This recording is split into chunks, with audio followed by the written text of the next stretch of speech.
माजी मुख्यमंत्री पृथ्वीराज चव्हाण यांच्याच कुटुंबातील 9 सदस्यांनी कराड दक्षिण विधानसभा मतदारसंघामध्ये 2 ठिकाणी तर काहींनी 3 ठिकाणी मतदार यादीमध्ये नोंदणी केली आहे असा दावा भाजपकडून करण्यात आलाय। कराडमध्ये आयोजित पत्रकार परिषदेमध्ये भाजप पदाधिकाऱ्यांनी या संदर्भातले पुरावे सादर केले। माजी मुख्यमंत्री पृथ्वीराज चव्हाण यांनी आपल्या राजकीय फायद्यासाठी कुटुंबातील लोकांची नावे कराड शहरासह मलकापूर शहरातील मतदार यादीत सुद्धा समाविष्ट केली आहेत, ही टीका भाजपने केली। दरम्यान 2 दिवसांपूर्वी मतदार याद्यांवर आक्षेप नोंदवत उच्च न्यायालयामध्ये जाण्याची भाषा करणारे पृथ्वीराज चव्हाण आता काय करणार याकडे लक्ष आहे।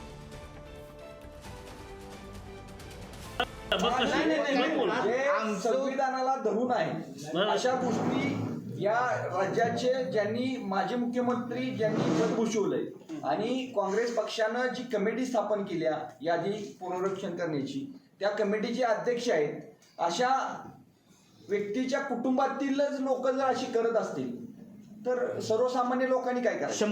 ह्या निवडणुकीमध्ये ही लोक दुबार तिबार मतदान करत आलेले आहेत। हा सुद्धा नुकता महत्वाचा आहे। याचा फायदा त्यांनी स्वतःच्या राजकीय कारकिर्दीसाठी निश्चितपणाने घेतलाय असा आमचा या ठिकाणी दावा। आणि हे संविधानाला धरून नाही, जे नैतिकतेच्या गोष्टी अनेक वर्ष या नेतृत्वाने इथे केल्या त्या नैतिकतेला काळिंबा फासण्याचं काम त्यांच्या कुटुंबियांनी केलेलं आहे। माझं असं म्हणणं आहे, या सर्व कर्तुकीला माजी मुख्यमंत्री पृथ्वीराज चव्हाण यांची मूकसंमती होती का? अतुल बाबा भोसलेंनी या ठिकाणी जे सत्य समोर आणलेलं आहे त्यातनं खरे वोट चोर कोण आहेत हे आता स्पष्ट झालेलं आहे। आता वोट चोरीचा सगळा कॉन्ट्रॅक्ट राहुल गांधींनीच घेतलेला आहे आणि त्यांचेच लोक या ठिकाणी वोट चोरी करतायत हे लक्षात आलेलं आहे।